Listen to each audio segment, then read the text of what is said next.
we are learning more about those lives lost as President Biden says he will head to Texas soon. President Biden's calling on Congress to act on gun legislation, but Capitol Hill appears to be deadlocked again despite growing public support. And Phil, I know you're there in Uvalde. You've been talking to some of the family, but we're also hearing from the accused gunman's mother. She now tells ABC News that her son was not a monster, but that he could be aggressive, in her words. So what else are we learning about the suspect from those who knew him?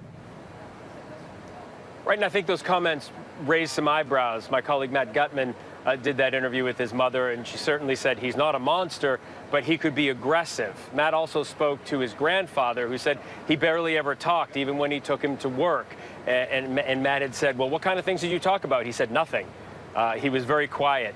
Students who went to school with him said that he was quiet. Even one student said he kind of stalked him. Another young student said saw scars on his face. And she said, what's that all about? And he said, oh, I did it. You like it? I like the way it looks. So the more and more people we talk to, our teams talk to here on the ground in Uvalde, the more and more red flags you see pop up. And Phil, we're also hearing stories of heroism, the teachers who protected their students at all costs, parents who ran in toward the gunfire to try to save their children. What can you tell us about that? Well, it's instinct. It's instinct for teachers. It's instinct for parents.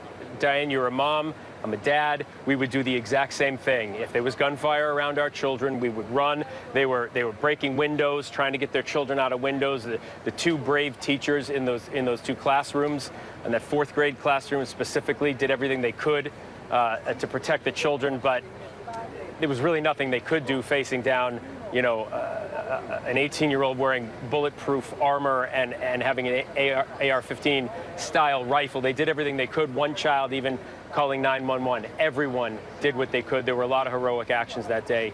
None of it seemed to matter.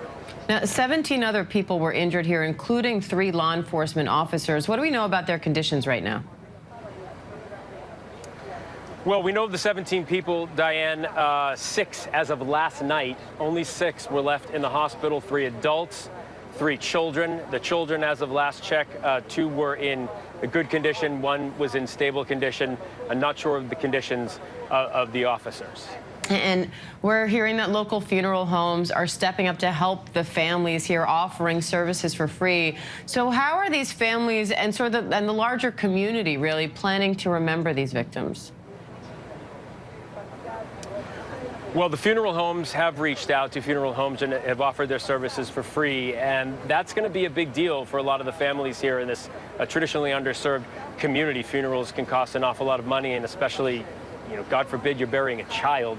The last thing you want to deal with is the financial aspect of it. So it's great that those funeral homes are doing that. This community, well, they had a vigil last night. You can see behind me, these are 21 crosses, each with a name on it, of the 19 children and the 2 teachers right in front of the Robb Elementary School sign. It's a growing memorial. There are balloons, there are teddy bears, there are flowers, and now these crosses showed up overnight. So everyone doing what they can to show that they love and cherish the children who are gone, but that's really all anybody can do right now.